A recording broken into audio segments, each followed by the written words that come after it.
room. Hello, everybody in the room and online. Welcome to Fahrenheit 212. And if this is your first time at the Disruptive Innovation Festival, I hope we do it justice. We couldn't help but get involved with the Disruptive Innovation Festival this year when we heard what they were trying to solve. They were asking, what if we could redesign everything? And as innovators, as you all know, this is a question we ask ourselves every single day. So one of the things we've been seeing rippling across every single industry we work in is the role of trust and how that's changing. So tonight, we're all here in the room because we want to tear that up. We want to ask what commercial opportunity really exists within it today, and work out what it means for those landscapes. So at Fahrenheit, to create real innovation, we believe that there has to be friction. And we call our friction the money and the magic. And this is where these two come in. On my left-hand side, we have the magic. This is Tom Gray, who is head of our idea development in London. And this is Tobias Rooney, who is our head of commercial strategy. And they're going to lead us through the conversation tonight. So these two are going to be talking for about 30 minutes. There may or may not be some audience interaction. There definitely will be. And then we're going to open up for questions online. So you guys have a chance to participate as well, and in the room. That'll last 10 to 15 minutes. Then we'll say goodbye to our friends online, and we can continue the conversation here in the room and also downstairs if you will join us for drinks. So handing over to Toby and Tom.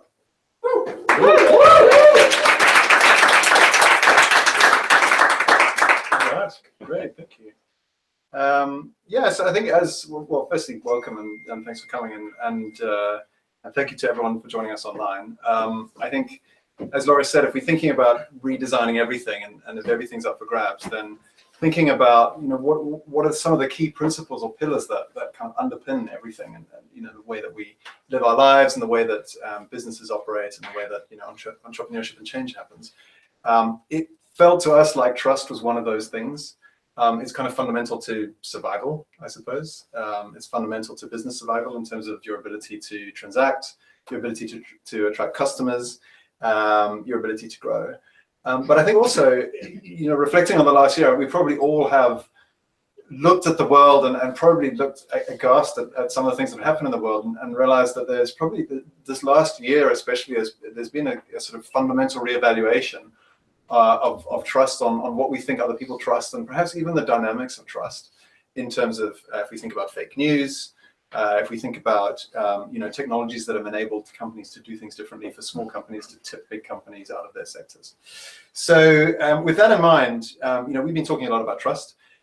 We think trust it's quite a slippery concept. I think you'll often hear people talking in quite abstract terms of it. So one of the things that we thought the money guy could do is to perhaps put his arms around trust and try and sort of codify it or formulate it. And you had sort of an interesting take on it in terms of imagining trust as an equation. Do you want to? I think we're going to get up on the screen. Up on the screen. So yeah, it's not a complicated equation, but this was the formula we were using. Trust is a function of credibility, intimacy, and risk. What that means is the higher the risk, other things being equal, the more trust I need for something to work. And so probably the highest trust moment, where you need the highest level of trust, is when you're letting someone in your house when no one else is there apart from your child. That's probably the highest trust moment you'll experience. And in that moment, you need a very high level of trust. How do you create trust? Well, it's about how do you manage the credibility of the intervention, the person, or whatever, and what's the intimacy you have with that person. So what we're saying is this is how you manage trust, and this gives you a sense of the trust you need in a certain situation, and these are the levers you pull. So different businesses, different situations require different levels of trust. Once you kind of cross the threshold of a house, and the question of trust popped up because we were talking to a client who was looking at home services, and that's kind of when someone comes in your house to do something. And it's like, wow, that's a real moment of trust. How does that work out? But you can have much lower requirements of certain levels of trust. If you're buying something in the supermarket, maybe your levels of trust are much lower. So this changes, but these are the levers you pull as a business or as an individual to affect that. Okay, so let's okay, abstract. So let's sort of do something concrete. And for that, I'd like you to reach for your what should we call this? The keyring of trust. What we'd like to do is a little experiment. You've got a couple of different ideas, businesses, people. You'll see we've got two here, Uber and Transport for London. So what I want you to do is think about who you trust most and just hold up Uber, Transport for London. If you do that as quickly as you can. So Uber versus Transport for London, let's have a look. Okay, so people who online can't see, but I think we've got a pretty good representation from Transport for London, the London Underground, the people who represent, which is interesting. Okay, can you tell me why Transport for London? I don't know, potentially to link some of the bad press that Uber have had recently, some things that they're doing. Probably not directly affecting me as a customer, but maybe what they're doing with their employees. Okay, so around kind of reputation and how you think they behave, which is kind of interesting, right, in terms of what it means for them as a business. But I guess the question is not how much you trust them, but perhaps maybe what we need to do is reframe it in terms of what they're trying to do and what these companies are trying to do, because ultimately, you trusting them to do a certain thing. So if we were to reframe it and say, who would you trust to get you from A to B within the expected time? Can we have a rethink on that? Okay. So we got loads more Ubers, loads more. We got one Transport for London, one hardcore Transport for London over there. Can we go back to the equation and can you talk us through that? Like, what is that? How is that playing out in terms of Uber versus Transport for London, a kind of new entry versus an old? So trust, in that sense, if there's what we would call a transactional trust, which is basically around credibility and risk. And that's about, will I do the thing that it says on the tin? So I've promised you a certain service, a certain product. Does it actually work and does it provide that? And that's the thing that brands, historically, that was their role in businesses, was to go, trust the brand, trust the product. And therefore, when you use a certain brand, you know you're going to get the right thing. And that's what Uber is doing. It's providing a model of transactional trust. On the other side, you have a different relationship, intimacy. It's a different sort of, it's much more of a human trust. Uber, so if you said we're putting up a business, Uber's setting up a business which looked after your mother in her old age, I'm not sure people would have the same response to Uber as a transactional business. They might not, exactly for the reasons you've evoked. But what we're seeing is, historically, businesses have operated very much on a transactional role, which is, can I provide the thing I was promised to provide? And that's, as I say, that's an old world trust model, which was what we would call a transactional model. Okay, so if we think about, I mean, this is a great example of a technology company that has come in and kind of tipped the scales in a sector. If you think about this, how has technology changed, or new technology changed the levers inside this? What can businesses now do with technology that they perhaps couldn't have done previously?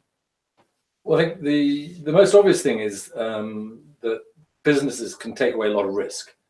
So if you think when the internet started and you're buying stuff online, was it going to arrive? Was it going to be the right fit? If it wasn't the right fit and I didn't like it, what did I do? So people like Zappos created business models which allowed for fast return, product guaranteed that when the product arrived, if you didn't like it, you could replace it.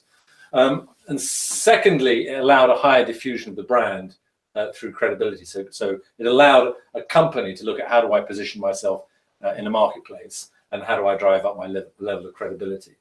And finally, I think it allows companies to adopt a tone of voice. Maybe we'll explore that a bit later. But what we see is that there's kind of new world business models like Uber, which are basically platform business models, an old world which tends to sit with a variety of assets like the Marriott versus Airbnb.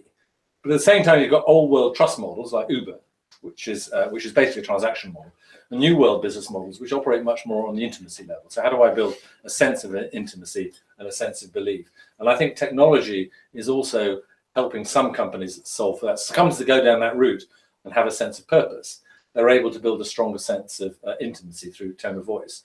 And then through tools like peer-to-peer recommendations. So Airbnb have been very clear how they built their peer-to-peer recommendations. So I think when it first started, you would get a request and you could see if the host had commented on you, and then you might give a feedback. Now it's held back by something like 48 hours, and you have to submit your answer about what was your belief about the service you got without seeing what the other person said. And they built a model which to some extent drives the belief that you're getting a proper peer-to-peer view. Whereas Uber, to some extent, the Uber gamify, or drivers and Uber gamify that a bit and kind of go, "But I'm giving you a 5-star rating. Will you give me a 5-star rating?" And that business model is driven off that. Okay, but so interesting point, like Airbnb and Uber. It seems to me that these are companies that have basically made a business out of trust. All they do is they facilitate trust between different individuals, and all they're really selling is the operationalization of trust between people. Is this a new segment?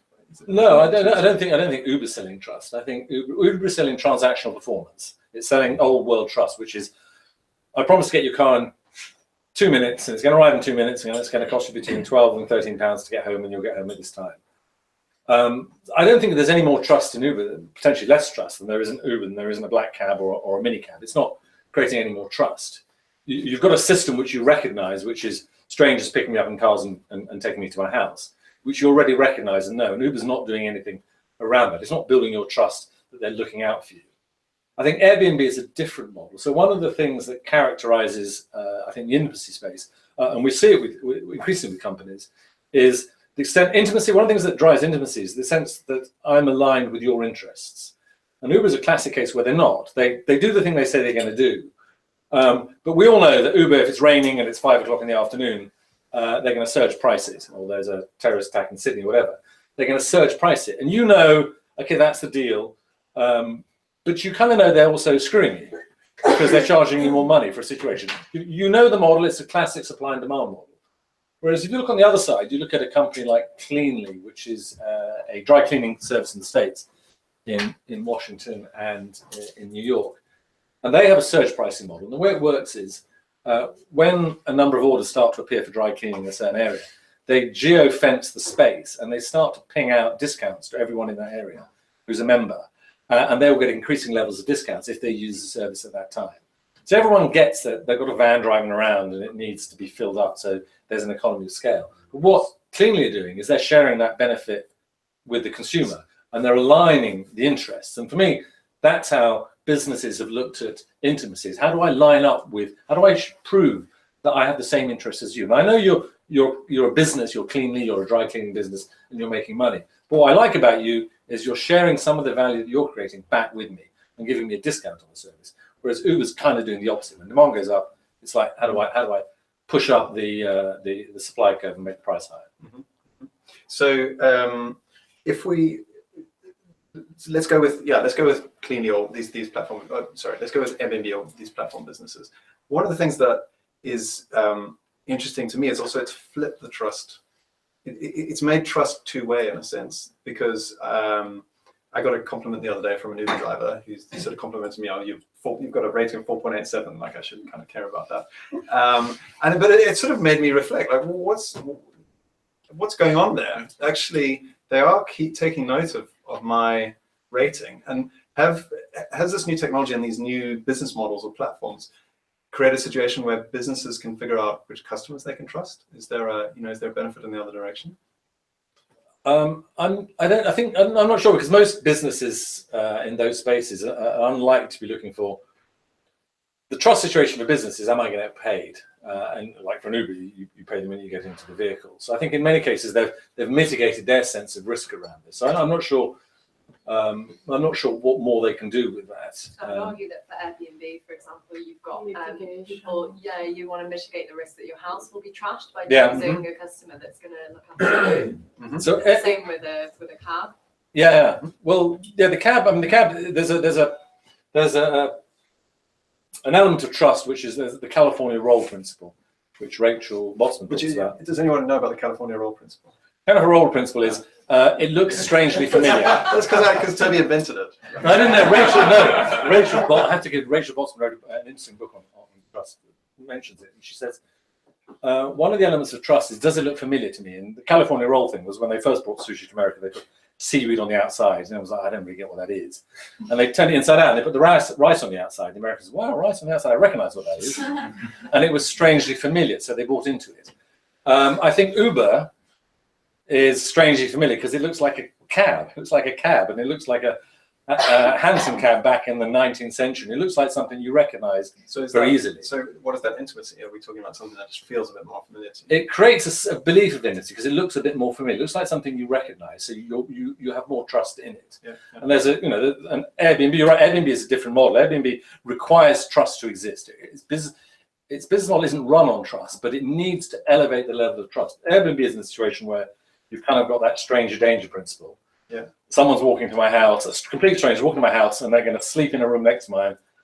Who the hell are they and what are they going to do? And you're right, they needed to amplify the level of trust, and they do lots of things that do that. Okay, so on that point, sort of things that big businesses should think about doing, if you think about how Airbnb have provided all of these tools to kind of build intimacy or credibility, I mean, what sort of things, what should companies be looking at? Well, thinking about doing in terms of playing in this new space. Well, I think one of the things is aligning with the customer, working out what their needs are and how you align with them. I remember some work I did a while ago with an energy company, and energy is one of the least trusted sectors in the country. I think it sits about 18% or something. And it's a really interesting space because you've got startups who no one has ever heard of, and the startups like Octopus and Ovo are stealing 9% a year of the customer base of Centrica and SSE and people like this. And it's astonishing. It's someone you've never heard of is sucking away the customer base of a big established business. And the reason for that is the risk is incredibly low. The risk that there's going to be no energy when I switch is incredibly low. And so one of the questions they were asking is, well, how do we get out of this? And we were talking about it. It says, well, you need to create services which give stuff to the customer so they recognize that you're aligned with them. And one of the things they were looking at was heating. Heating is 70% of your energy bill. You don't know really what's going on, and it causes a lot of cost. One of the things we were saying to them is you need to help consumers understand the heating they have and give them solutions. And those solutions can't be models which go, you've got a problem with your heating, call Centrica, we'll send around an engineer and it'll cost you £100. They have to be solutions which go self-solve, and here's a tool you can use. You can go to a website and you can do it yourself. You can bleed your own radiators. Here are a few things you can do to find it out. And so it was, how do you demonstrate to consumers that you're giving them value that is their value, not your value? Which plays back to this alignment of interest. Yeah, exactly right. Yeah. So related question. We see a lot of product companies trying to move into services, right? So across different sectors, mobility, for example, big engineering companies who now want to realize that their world is changing and they need to move into services.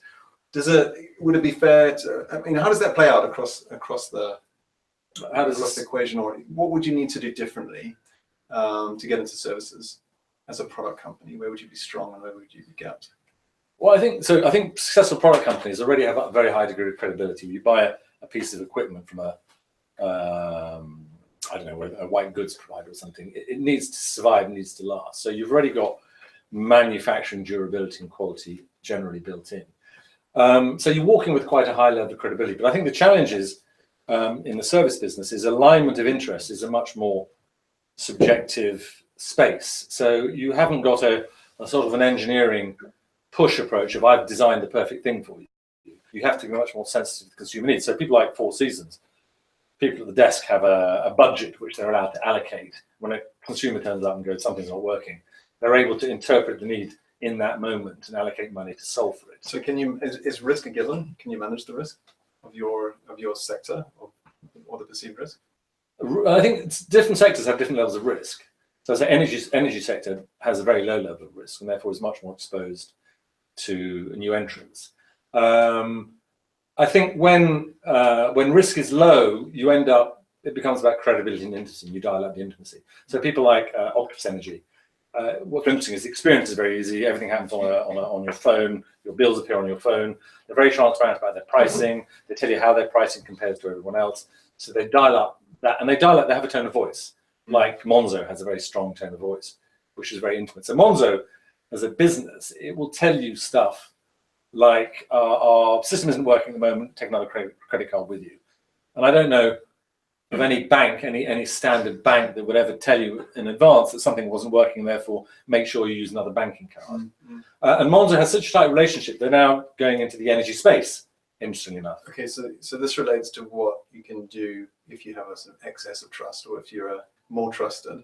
Yeah, so I think the benefits is one of the things that we believe. So what I believe is that trust will be an increasingly integral part of how your business exists in the future. You will need to build high levels of trust for a number of reasons. One is because the business you're in is going to change more frequently, so you need to take people with you.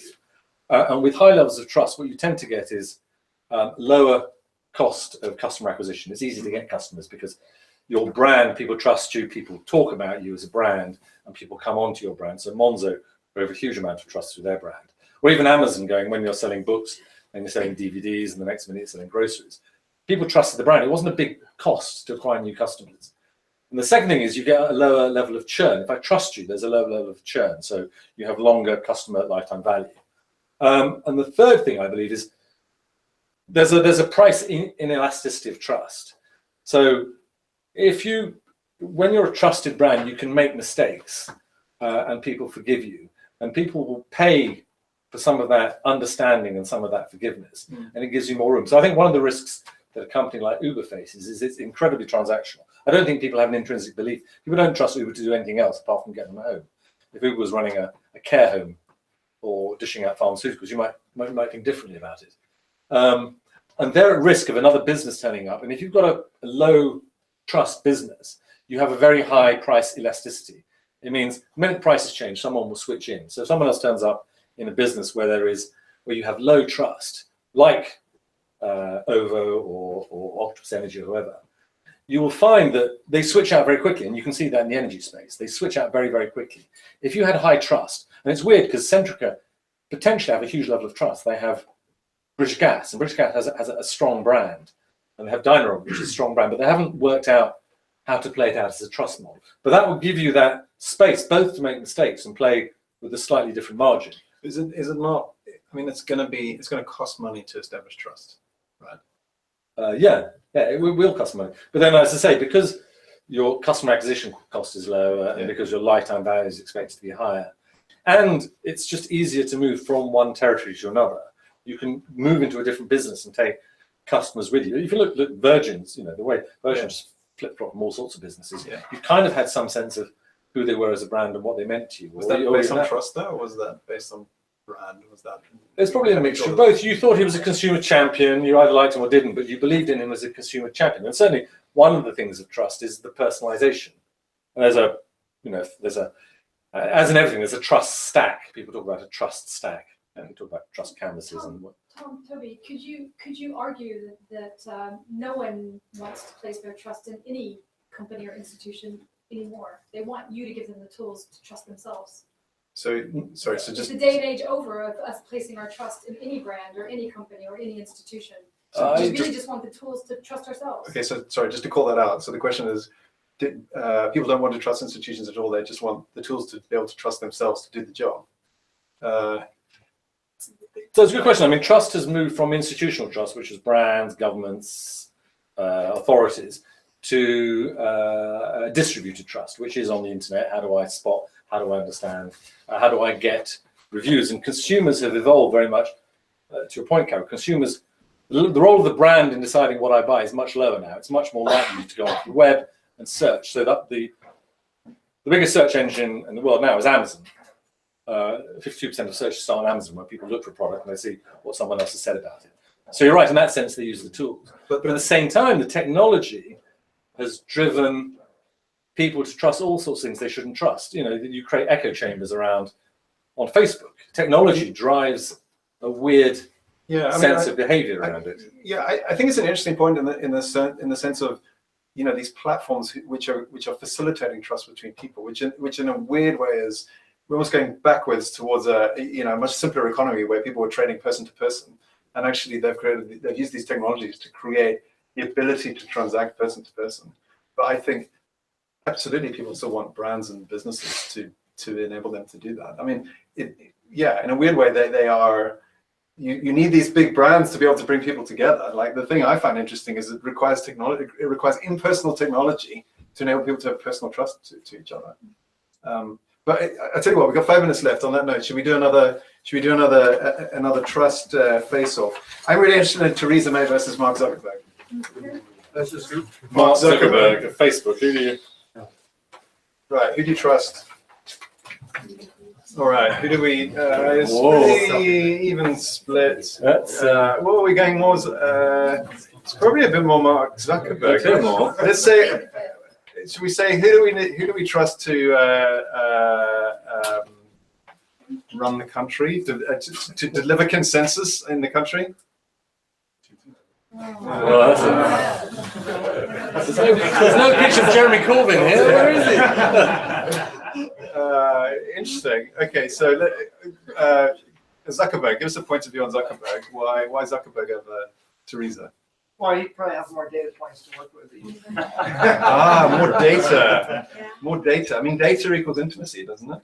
Well, it's interesting. One of the innocuous changes that they made was how they filtered your news to be from people, your friends. And what that created was this fake news stuff. It created echo chambers where people were able to exploit it by putting news in that you only saw news that you wanted to hear and you liked. So one of the things about Facebook is, what's the probability that Facebook have experimented with how you behave? And the answer is 100%. It's 100%. Everybody's been experimented with on Facebook to work out how to manipulate, well, maybe not manipulate, but understand and change your behavior. And is that different to a politician? Oh, it's not different. It's just got better tools. Good. On that note, I think, are we going to take some questions? How are we on time? We've got about 10 minutes. So should we take some questions? Questions in the room? Any thoughts on trust? Otherwise, I've got a couple more. Have we got some? Yeah, go on. So I can't remember who said it, but there was a point made about a shift from placing our trust as consumers in institutions to a decentralized kind of model of trust, or to place our trust in individuals. I'm not sure. For me, that doesn't ring true. I just think the institutions have changed. So when we place our trust in that a driver is going to get us home, we don't know the individual, but we trust the platform. When we place our trust that the product is going to arrive on our doormat, we don't know the seller, but we know Amazon. I think it's just that the institutions have changed. What do you think? So the question is, it's not that people don't trust institutions, it's just the institutions have changed. And the institutions of the new economy are platforms that enable people to trust each other. Yes and no, because I think a lot of those institutions are built, like Amazon or Airbnb, are built by individuals contributing to the view.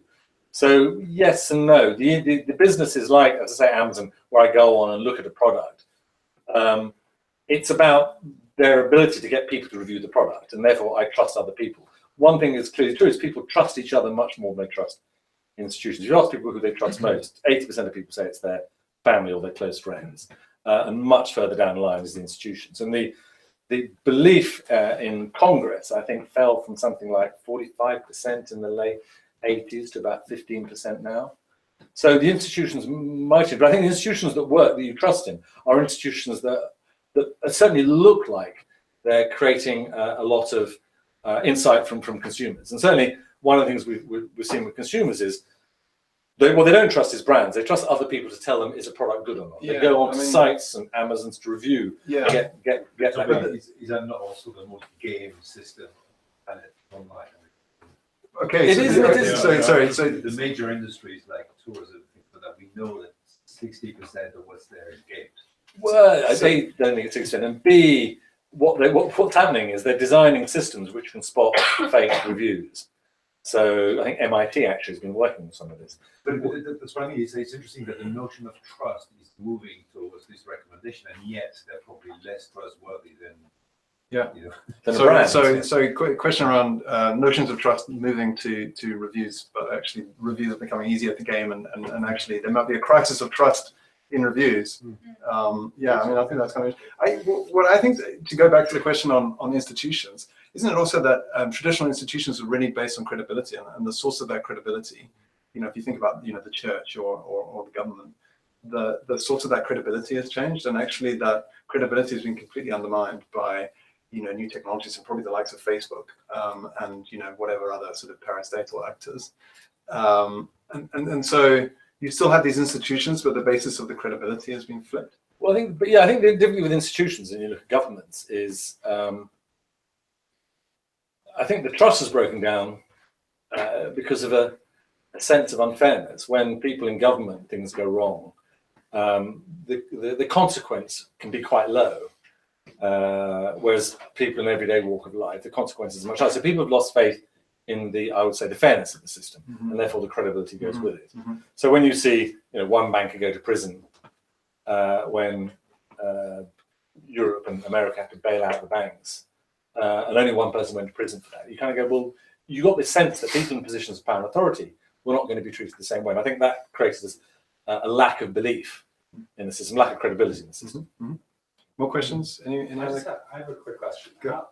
So the mention of data got me thinking, how do you concretely measure trust? Is it, I mean, I know we have our infallible equation, but in the wild, how do you measure trust? Yeah, and I guess is a relative actually. Do you measure it, in relation between different actors as opposed to? I think trust. The equation has lots of variables in it, and nothing fixed, so it's pretty easy to play with. But you know situations where you require a high level of trust. So it's only important when you've got a high level of trust. And in those situations, I think you look for cues that suggest it. So one example is sort of displaced reciprocity. So in Airbnb, one of the things that drives trust is the speed of response in any system. And so you trust it. The faster the response, the more you trust systems. If they can give you, if you're looking for a babysitter or something, and it takes someone 2 days to reply, you trust them a lot less than if they reply within half an hour. And so you have models which can drive that, but you look for indicators. But those indicators are very human indicators. There was a really interesting experiment with 2 robots in a kitchen helping in a kitchen, and one was completely silent and incredibly efficient, and you asked it to do stuff, and it brought you the eggs and whatever. And the other had a face, and it could talk, and it was incredibly inefficient. It would drop the eggs and things. And then it would go, oh, I'm really sorry, and then it looked really sad. And when people were asked which robot they would choose, something like 60% of people chose the really useless robot because it felt more human. That's more about sort of making a peace with robots and choosing like a slightly less good robot to live. It was like the massive. So I think what you trust, it's incredibly personal response. I don't think people decode it. I think the danger of technology is you feel trusted by technology. We trust technology a lot more than we trust people, which is why some of these new systems, I think, work We've got quite time well. for one more question. Go ahead. Shouldn't you put a time element into that equation? Because I can understand how we can trust delivery in a cab, and that works. But when you start jumping from there to whether you trust a government, that's something else again. And the time span's far too short. And then you have to bring in values and principles and all sorts of things. No, you're dead right. I was talking to people the other day, and we created a more complicated equation because you're right.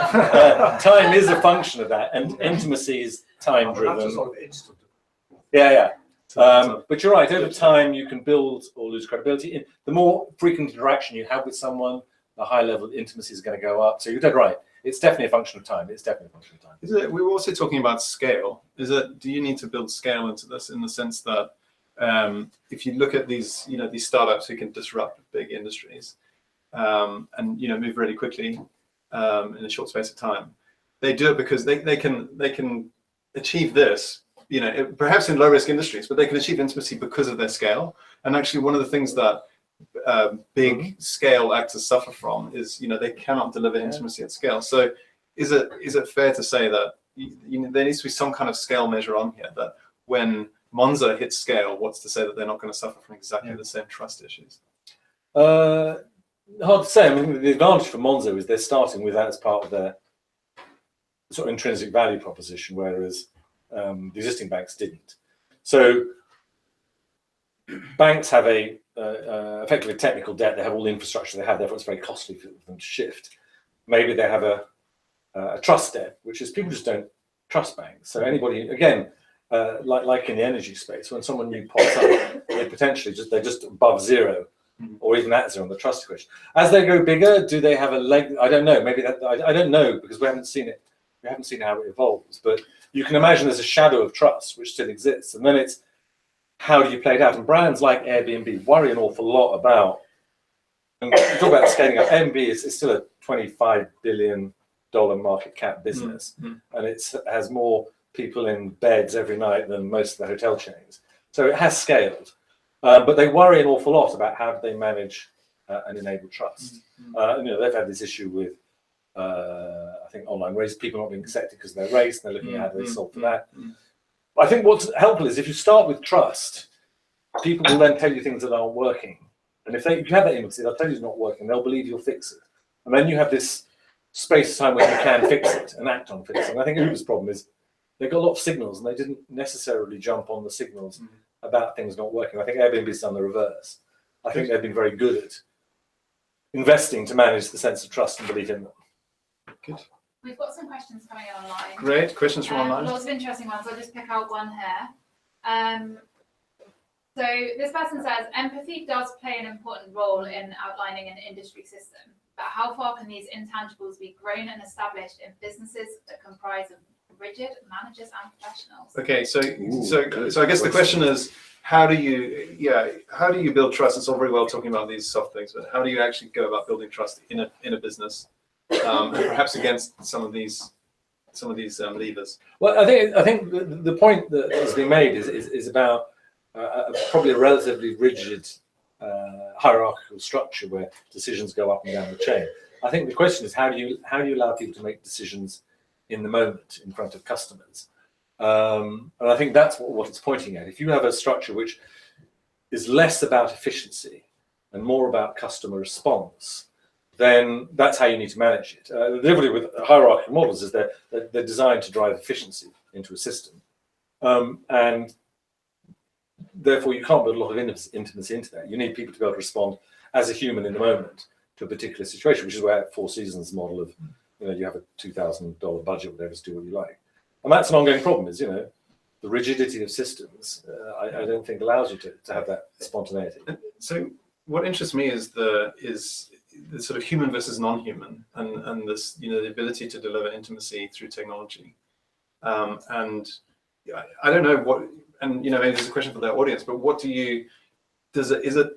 as companies look at replacing humans with machines in order to scale, is that gonna affect the trust that you have in the organization? Is that, would you trust a company that has more people, more or less, than a company that has fewer people and more algorithms? It's a very long meandering question, which I think is very hard to answer. Machines or people? Doesn't it depend on what it's doing? So with the cars where things are moving, it's going to be more reliable to have your car driven by a machine, than it is by a human driver. I think it's more to do with what we see as scientific or transactional trust, rather than empathy or sympathy. Yeah, I think that, and I guess it's also that when we see intimacy, we tend to think it means a specific thing, but actually what you're talking about is the seat gap between you and the business, or the amount that you believe the business is aligned with your interests, and actually that doesn't require a Yeah, and you can imagine technology would be very good at sort of deciphering the language and the words you use. So the point was raised earlier on about gaming the system. What's clever is that technology is now coming in how to spot the gamers and strip it out of the system. Good. Have we got any other questions online? We actually have got a massive question, which is really relevant to us all. It's about the economy and how we rebuild trust as a nation in our economy. Rebuilding trust in our economy. Yeah. Okay. We've got 30 seconds left on the clock.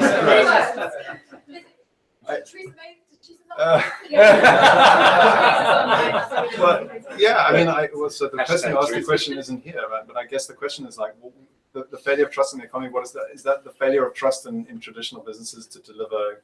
Is it the failure of trust in the notion of growth to sustain, the population of the country? I don't know. I mean, how do you think about trust in the economy? Well, it depends what you mean by trust in the economy. Do I have trust in the economy is different from do I have trust in the government. Trust in the government is a function of whether I think they're acting in my interests. Well, no, but maybe it is trust in the economy. Maybe it is trust in the economic model. Oh, in the economic model. Oh, that's a different. That's a deep economic question.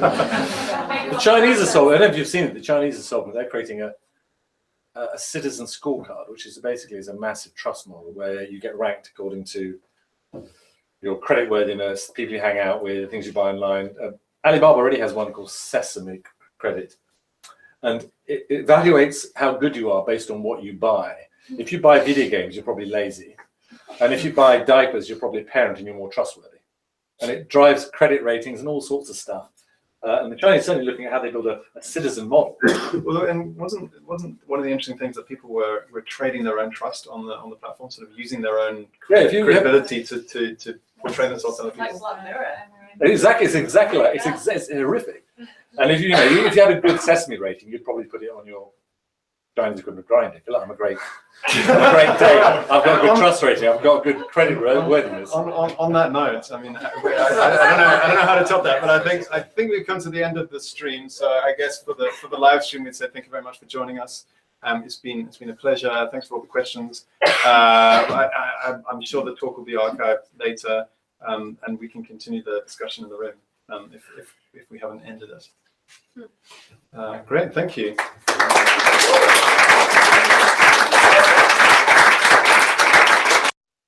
All right, great, thank you guys. I'm just quickly gonna mute you there so I don't hear myself anymore.